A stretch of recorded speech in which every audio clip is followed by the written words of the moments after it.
What are you doing to help trace the killer clown? Research, George. Yeah?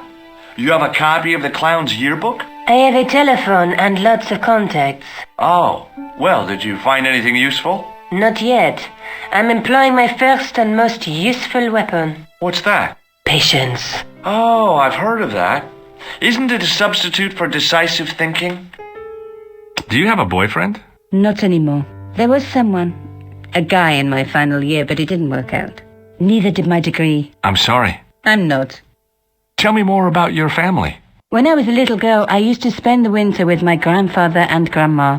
They were the best times, warm and safe in their tiny cottage. My grandfather rolled cigarettes while grandma made hot chocolate and cakes. One day, he stopped his groaning. He put the lid back on his tobacco jar and took me in his arms. I laughed and wriggled, but he hushed me to be silent. With his unshaven chin all scratchy in my ear, he told me his secret. What did he say? He said, "I don't smoke, but she likes to think I do." What a weird old man. Don't call my grandfather weird. He was the nicest guy ever. I wish I was back in that cottage instead of this crummy apartment in this noisy city.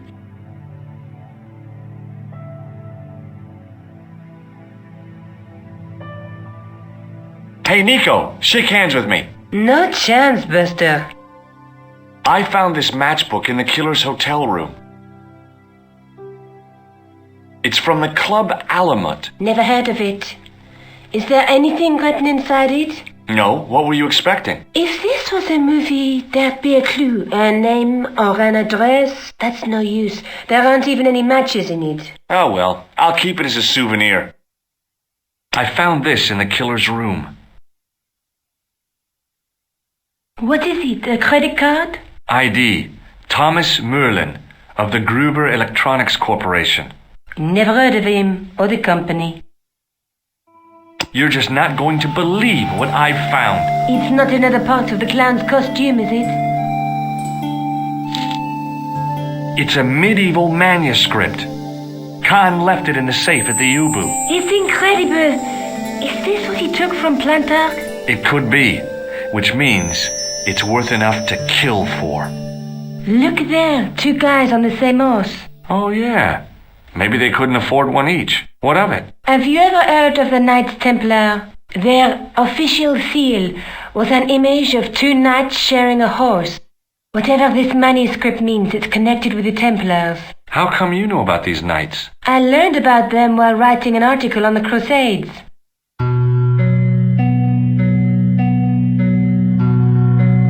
This guy, named Hughes de Payen, arrived one day at the court of King of Jerusalem. He offered to protect the Christian pilgrims from the displaced Muslim armies. The king would be able to guarantee safe transit to Christians in the Holy Land. Safer journeys meant more pilgrims, and pilgrims meant trade and wealth. The Templars proved invaluable to the king as a mercenary army. It was said that they never asked how many the enemy numbered, just where they were. And as the years went by, the Templars grew in wealth and numbers. They were so rich, even kings came to them for loans. But at the height of their power, they fell foul of the King of France. He rounded them up and turned them over to the Inquisition. Thousands of Templars were subject to torture and confessed to heresy. Of course, at the hands of the Inquisition, there wasn't much they wouldn't confess to.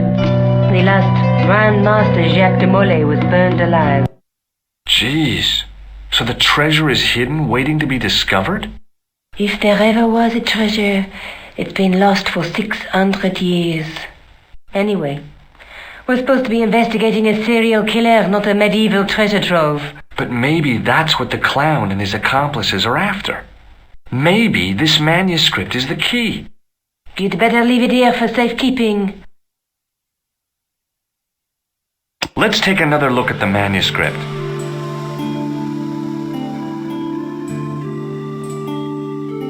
Look there, two guys on the same horse.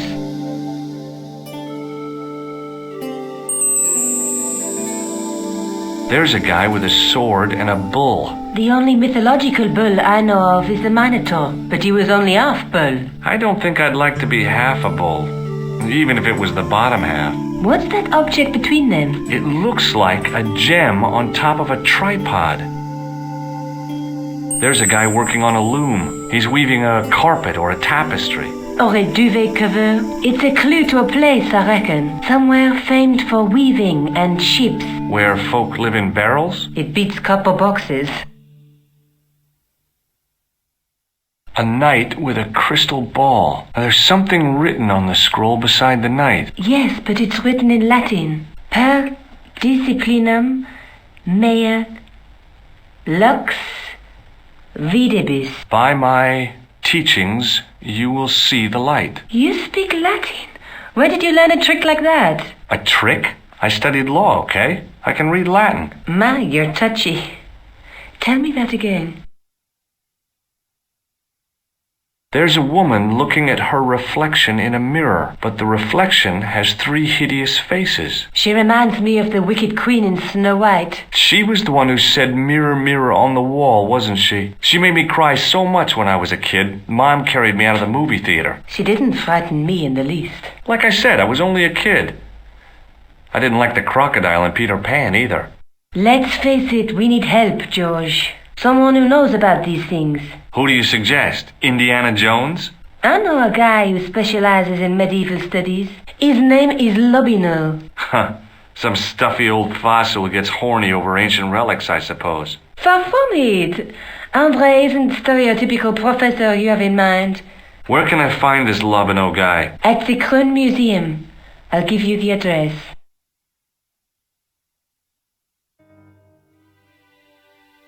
Let's take another look at the manuscript.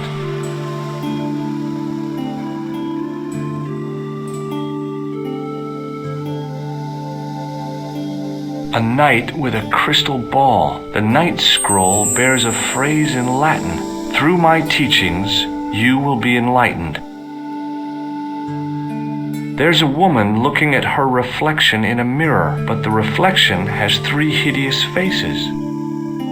There's a guy working on a loom. There's a guy with a sword and a bull. Between them is a gem supported by a tripod. Look there, 2 guys on the same horse. I have to go. Okay. Don't forget to look for Lobineau at the Kroon Museum.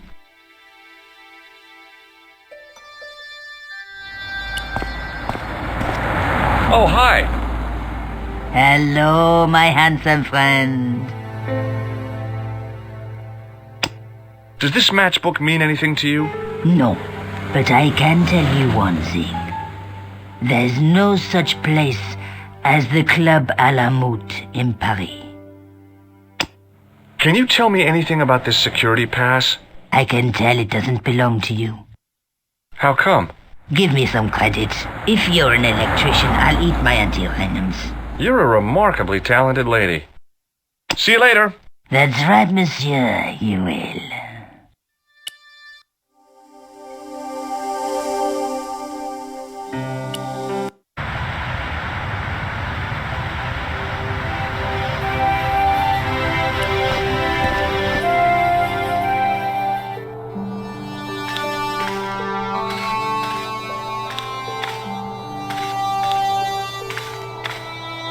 The attendant had an air of self-importance and the kind of steely eyes that never seemed to blink. A metal rod attached to the wall was connected to the window.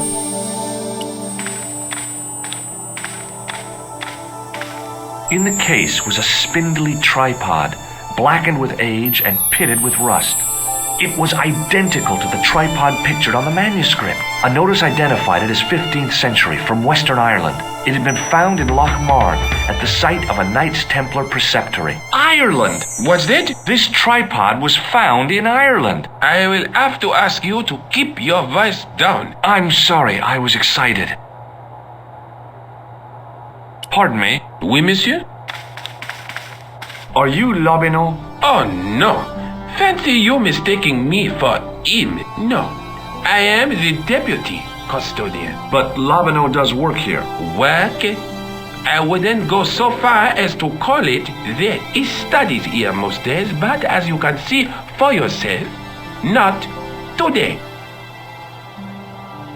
Do you know anything about the Knights of the Temple? No, sir.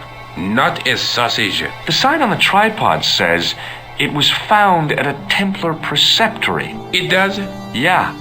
It doesn't mention John D. at all. Most remiss. You don't know anything about the tripod, do you? No, I don't.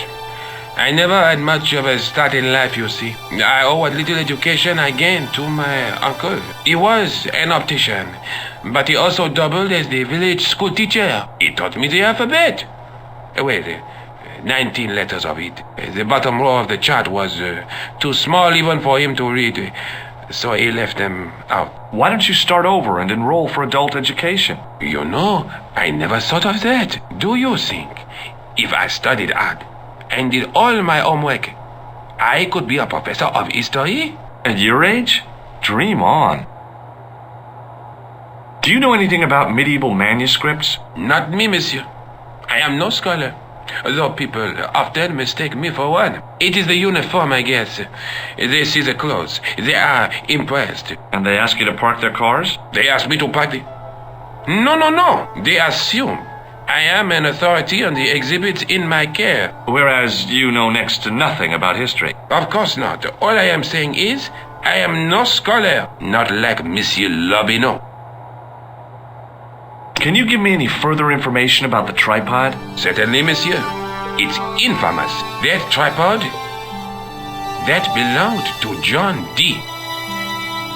What's the importance of John Dee's tripod? D was the most famous escapologist of the 16th century.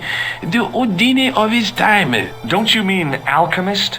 Escapologists use ropes, chains, and handcuffs, not tripods. Well, whatever he was, that is the tripod he used in his experiments. What kind of experiments did John Dee perform with his tripod? Oh, the usual. Didn't you study chemistry at school? Yeah, but we skipped over thaumatology.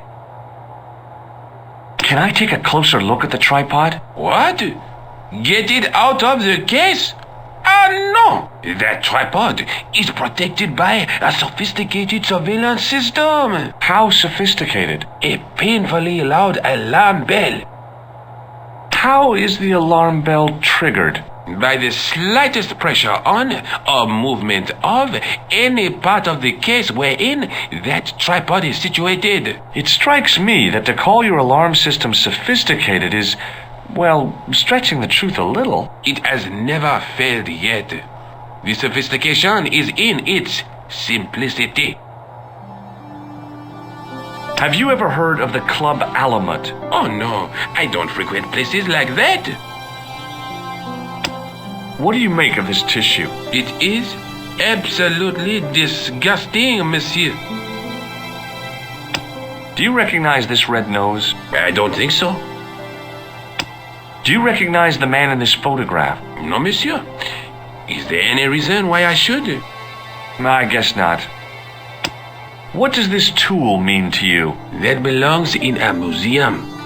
Pardon? It is a priceless historical artifact, if I am not mistaken. No, it's a plain old tool for lifting drain covers.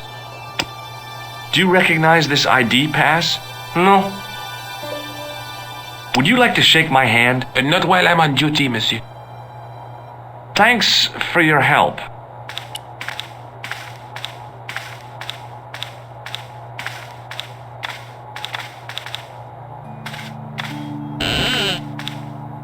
Leave it alone. That closet is over 3,000 years old. Closet? It's a sarcophagus.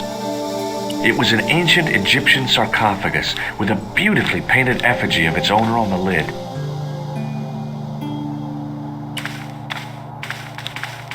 The totem pole looked distinctly out of place in the setting of the museum. Watch out! You'll have that done on top of us!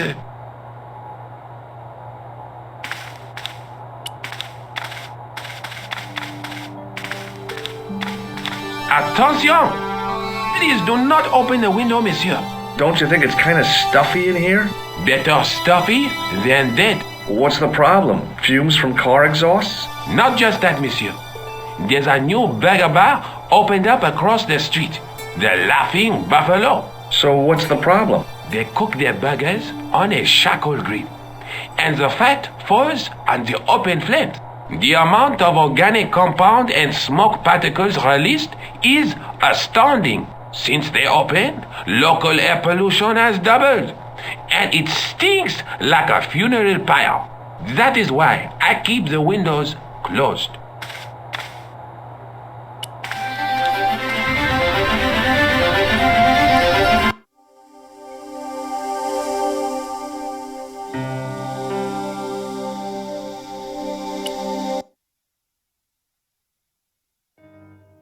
Hi.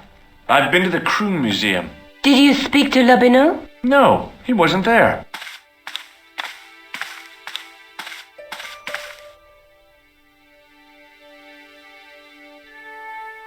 Have you found out any more about the murders? Well, it may be nothing, but both the clan's victims visited Paris earlier this year. When? The second week of July.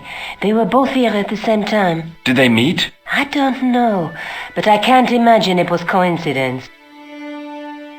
Let's take another look at the manuscript. There's a between there's a but the night through. I found the tripod. Where? In the museum. It belonged to the Templars.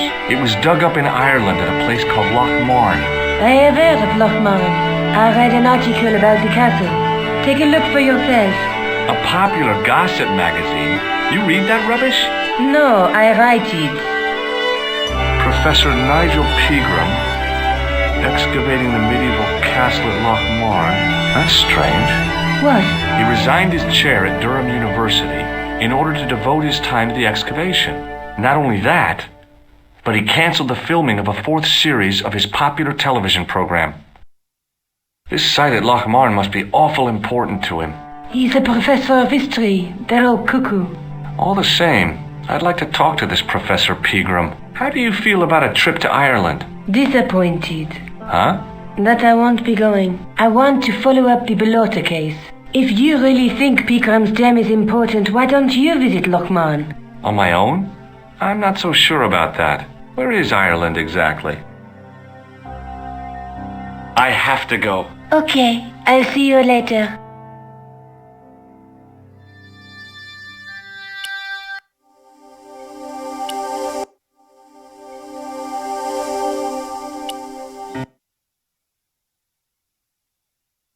I passed the castle on the way into Loch Marne, the castle where Pegram's excavation was located.